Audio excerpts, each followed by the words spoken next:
Shalom, damai di hatiku. Kembali bertemu dengan saya Pendeta Jonathan F. Rukulalan pada hari Kamis tanggal 2 Februari tahun 2023. Mari kita tunduk kepala, minta pertolongan Roh Kudus untuk pembacaan dan pemberitaan firman Allah. Mari berdoa. Tuhan Yesus, kami sangat membutuhkan firman-Mu. Itulah sebabnya urapilah hamba-Mu dengan kuasa Roh-Mu yang kudus. Dan Tuhan Yesus berikan penerangan daripada Roh Kudus kepada para pendengar yang akan mendengarkan firman Allah ini. Dan Roh Kudus memampukan kami semua untuk kami meyakini firman Allah dan melakukan dengan sebaik-baik mungkin. Dalam nama Tuhan Yesus, Gembala kami yang sangat baik, kami berdoa dan bersyukur. Amin. Mari kita baca firman Tuhan yang diambil dari Roma pasal 12 ayat yang kedua, yang berbunyi begini. Janganlah kamu menjadi serupa dengan dunia ini, tetapi berubahlah oleh pembaruan budimu, sehingga kamu dapat membedakan manakah kehendak Allah, apa yang baik dan yang berkenan kepada Allah dan yang sempurna. Demikian firman Allah yang berbagai kita membaca, mendengar, dan melakukan firman Allah. Tema kita pada hari ini adalah hidup baru bersama Kristus. Nah, saudara-saudara yang saya kasih dalam Tuhan Kristus, kehidupan Kristen adalah hidup yang baru bersama dengan Kristus.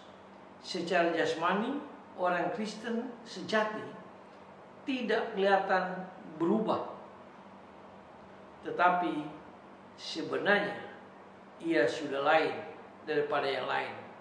Dalam dirinya sudah terjadi perubahan-perubahan yang besar karena dia sudah berjumpa dengan Kristus.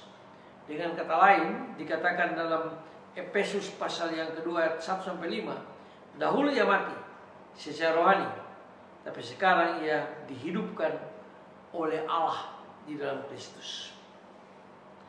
Ada 3 perubahan yang terjadi dalam hidup orang Kristen pada saat dia berjumpa dengan Kristus, atau pada saat dia hidup baru dengan Kristus. Yang pertama, hati yang baru. Perubahan yang pertama terjadi dalam hidup orang Kristen yang sudah dibaharui adalah hati yang baru. Inilah hasil pekerjaan Roh Kudus. Karena perubahan batin ini, tampaklah perubahan-perubahan dalam perbuatan dan kebiasaan-kebiasaan hidup yang tidak berkenan kepada Allah menjadi hidup yang berkenan kepada Allah.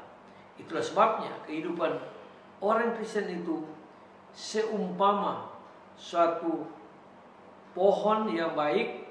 Karena pohon itu baik, maka tentu buahnya pasti baik. Artinya, karena hati orang Kristen telah dibaharui, maka menyusullah perbuatan dan kebiasaan yang baru pada orang yang sudah lahir baru. Artinya, dia memiliki buah-buah roh yang dijelaskan dalam Galatia pasal 5 ayat yang ke-23. Yang kedua, hubungan yang baru dengan Tuhan. Dengan kata lain, orang itu hanya mengenal Tuhan sebagai pencipta semesta alam dan hakim untuk dosanya. Ia takut akan murka Allah. Tetapi sekarang, pada waktu dia sudah hidup baru bersama Kristus, dia mempunyai hubungan yang baru dengan Kristus. Ia telah diangkat sebagai anak-anak Allah. Itu dijelaskan di dalam Galatia pasal yang keempat ayat 5. Allah dipanggilnya Bapa, seperti yang dijelaskan dalam Galatia pasal 4 ayat 6. Dalam hubungan yang baru ini, orang Kristen sejati telah berdamai dengan Allah di dalam Kristus. 2 Korintus pasal 5 ayat 18a mengatakan hal itu. Sedangkan dahulu karena dosanya ia dikenal sebagai orang yang harus dimurkai.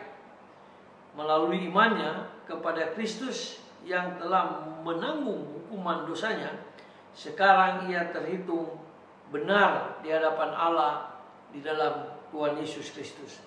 Itu dijelaskan dalam Roma pasal 5 ayat 1. oleh pembenaran itu, orang Kristen diharuskan hidup sesuai dengan apa yang dikehendaki Allah. Yang ketiga, hubungan yang baru dengan sesama manusia. Dahulu sebagai manusia lama, orang itu menganggap orang-orang tertentu sebagai musuhnya. Sering ia membenci orang dan bertengkar dengan mereka. Itu dijelaskan dalam Galatia pasal 5 ayat 19 sampai 21. Akan tetapi kini sikap hatinya terhadap mereka sudah berubah. Sekarang ia mengasihi mereka. Itu pun dijelaskan dalam 1 Yohanes 3 ayat 14. Kasihnya kepada manusia, kepada sesama manusia menjadi nyata dalam perbuatannya. Itu dijelaskan di dalam 1 Korintus pasal 13 ayat 4 sampai 6. Galatia pasal 5 ayat 22 dan 23. Juga ia mengasihi orang lain yang belum mengenal Yesus sebagai juru selamatnya. Ia ingin supaya mereka juga menikmati segala berkat keselamatan yang sudah disediakan Allah di dalam Tuhan kita Yesus Kristus.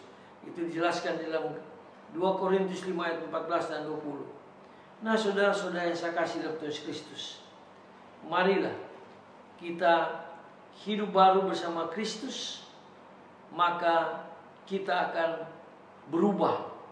Kristus akan mengubah kita dan Kristus akan menolong kita supaya kita terus bertumbuh ke arah kedewasaan yang dikehendaki oleh Tuhan Yesus.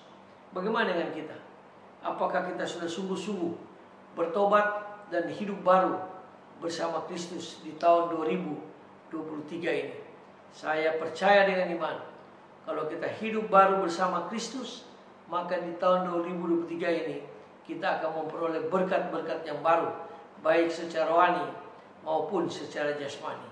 Semoga firman Allah ini dapat menguatkan kita dan membuat kita hidup baru bersama dengan Kristus. Mari kita tunduk kepala kita berdoa. Tuhan Yesus, kami sangat membutuhkan Kristus dalam hidup kami. Kami mau hidup baru bersama dengan Kristus, supaya di tahun 2023 ini kami semakin diberkati Kristus, kami semakin mengasihi Kristus, dan kami juga semakin mengasihi sesama kami yang belum memiliki hidup baru bersama Kristus. Pakailah kami Tuhan, untuk kami dapat membawa orang-orang yang belum percaya Yesus, supaya mereka hidup baru bersama dengan Kristus. Ampuni dosa kami Tuhan, dengarlah doa kami, dalam nama Tuhan Yesus Juru Selamat kami, penebus dosa kami berdoa dan bersyukur. Haleluya, amin. Terpujilah Kristus, sampai kita berjumpa di kesempatan yang lain.